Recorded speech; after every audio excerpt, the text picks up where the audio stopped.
来关心的是中东战火燃烧之外，现在另外一个地方战火持续的燃烧，就是今天要来关心到的南亚地区的战火同步点燃了。赶快来看到的是巴基斯坦跟阿富汗正式的开战。巴基斯坦对阿富汗的首都两个地方，我们先来看到它的克巴尔，还有它的坎达哈等等的重要城市展开了全面的空袭。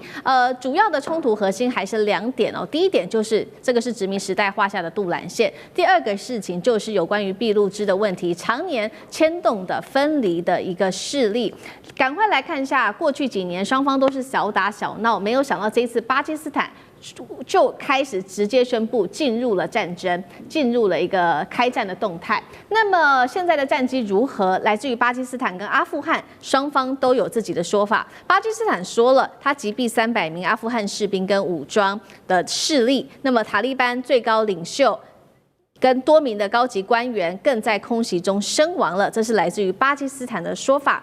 阿富汗怎么说呢？他说，超过巴基斯坦80名的巴基斯坦士兵都阵亡了，还虏获了一架来自于巴基斯坦军机的飞行员。重点来了，双方在去年10月才停火，为什么在这个时候突然间全面开战呢？现在专家特别解说，他们认为就是因为中东的战火现在持续的延烧，引发了西方国家跟印度都把所有的注意力都放在美伊战争当中了，所以这个巴基斯坦才趁这个空档时间、破口时间发动了战力。介大使怎么看巴基斯坦这一次的出手？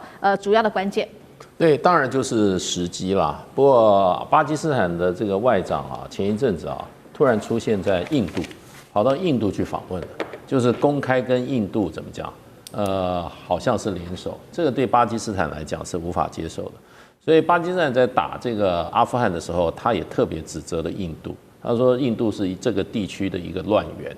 那印度当然就是巴基斯坦的敌人，就是印度的朋友。那他要靠这个在巴基斯坦之内的，就是说巴基斯坦的塔利班来颠覆印度的这个巴基斯坦的这个内部的这个安全。所以我觉得就是说，这个很多重因素下，让巴基斯坦下定决心来进行一个整顿。不过这是一个历史遗留的它的老问题。那谁种下的这个导火线呢？又是英国人。英国人当时在统治这边巴基斯坦也是他的，阿富汗巴基斯坦还没有了，那时候只有个印度，对不对？印度跟这个阿富汗之间呢，都是英国的殖民地。他在印度跟阿富汗中间画了一条线，这条线画得很过分，把当初的这个普什图人，不是普什图人的这个土地中间给你画一条线，一半属于阿富汗，一半属于谁？一半属于当时英国的印度，就留下了一个种族冲突的一个导火线啊。那你知道普什图人是这个阿富汗的主体民族，阿富汗也是多民族国家。普什图人大概占43%，那普什图人在巴基斯坦也是一个重要的一个民族，可是他在巴基斯坦的这个所有的人口也占14%，可是就普什图人他两边都有，所以呢，当时在70年上个世纪70年代，苏联这个攻占阿富汗的时候，那个时候巴基斯坦是跟美国人站在一起的。所以呢，他们就暗中扶持了现在的塔利班。所以塔利班跟巴基斯坦关系是非常密切的。可是呢，随着战争的打一打，很多这些在这个普什图的塔利班呢，在这个阿富汗被剿了，不管是被当时苏联剿还是被美军剿，他就逃到这个巴基斯坦境内。所以巴基斯坦也成立了一个塔利班，叫巴基斯坦塔利班，巴塔。那巴塔最后呢，变成了他的民族主义爆发，手上有了一个武器，民族主义爆发就变成巴基斯坦内部的分离主义，所以呢，他们寻求独立。那这对巴基斯坦呢是他的一个核心利益的挑战，再加上印度在后面怎么给枪给炮，给支持，听说还有美国，所以这个是巴基斯坦在它的西部的国土里面的一个隐患。它必须要解决的，再加上印度跟这些所谓的巴基斯坦塔利班结合以后呢，再加上再跟这个巴塔阿塔联手，再加上印度，所以三者一结合，那巴基斯坦就动手了。是，好，那同样的问题，尚志哥呢？我想过去其实巴基斯坦跟这个阿富汗之间都比较多都是边界纠纷跟一些军事的摩擦，没有像这么大规模。可是我们毕竟还是从地理位置上，如果大家来看现在除了中东地区之外，靠近中亚这边中东地区，其实就是伊朗州旁边就是阿富汗，阿富汗跟巴基斯坦接壤，巴基斯坦就是在刚刚大人讲的，就在印度跟阿富汗之间，某方面它在处在一个夹击的状态。所以确实这两边，它东边跟西边，一旦这双方稍微大家眉来眼去，我觉得巴基斯坦就会非常大的警觉，它避免要夹击。所以是不是也是一种预防性的这种攻击，跟川普一样的？第二个还是在军事实力啦。他这次其实巴基斯坦主导，如果不是这些年包括中国大陆给他军事的赋能，他现在包括军事实力上远远赢过这个阿富汗。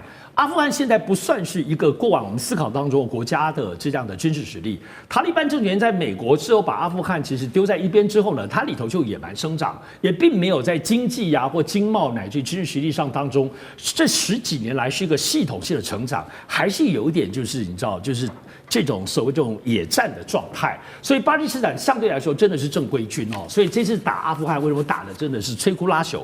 当然我认为第三个最大的状况还是在于最近因为所有的整个大家的关注都是在中东，先前紧张情势，隐约还是觉得巴基斯坦有点趁火打劫了。就是说，他现在打的时候，如果换做平时啊，大家会很关注在南亚这一带的冲突，以巴基斯坦难道你要并吞部分阿富汗的土地吗？但是现在没有人会去思考这件事情，因为现在中东打的这个是有美国在，老大哥在打战，你们小弟小猫咪在旁边打，没有人特别在意，所以这就使得巴基斯坦看起来这次是有所准备。从过去已经试探了几次打塔利班打得很顺手，这一次的话就全面开打。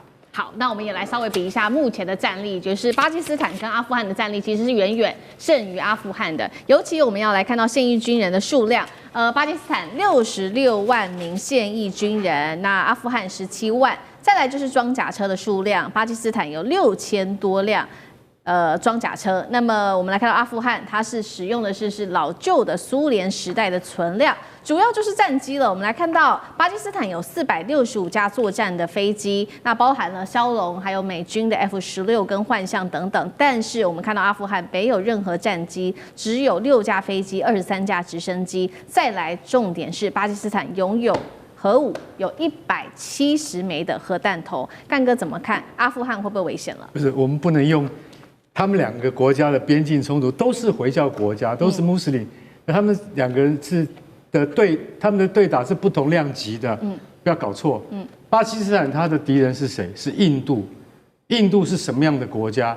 印度要从全世界前面排名排过来的，所以巴基斯坦的武装部队要到60万名，他的设想是我的对手是那种对手，是重量级对手。那他现在对于阿富汗不能说教训，我们不能这样讲。永远不要忘记，在历史上，阿富汗的普什图人没有被打败过，连波斯都没有办法打败他，连蒙古都没有办法打败他。到了俄罗斯，1980年去攻占阿富汗，最后是被打跑了。美国驻军20年，是自己撤退的。到现在为止，阿富汗还是阿富汗。所以今天我并不是说巴基斯坦是在教训阿富汗，不是这个意思。你打不过普什图人的这个民族非常坚韧的，可是阿富汗现在是多么悲惨的一个环境。塔利班拿回政权之后，妇女变得更可怜，不能上大学，不能受教育。如果发生了任何的通奸案的话，是被乱石砸死。这就是伊斯兰的法典。所以你要知道，美国占领的那20年，到底他留下什么？他什么都没留下，他就留下一个烂摊子给你。所以我真的不晓得，你知道美国在阿富汗死了多少人吗？6000人而已。阿富汗被美国占领20年，死了多少人？9万人。然后美国花了不是1亿啊，是1兆1000亿美金，换得的是阿富汗现在还是在神学式的政权的手中。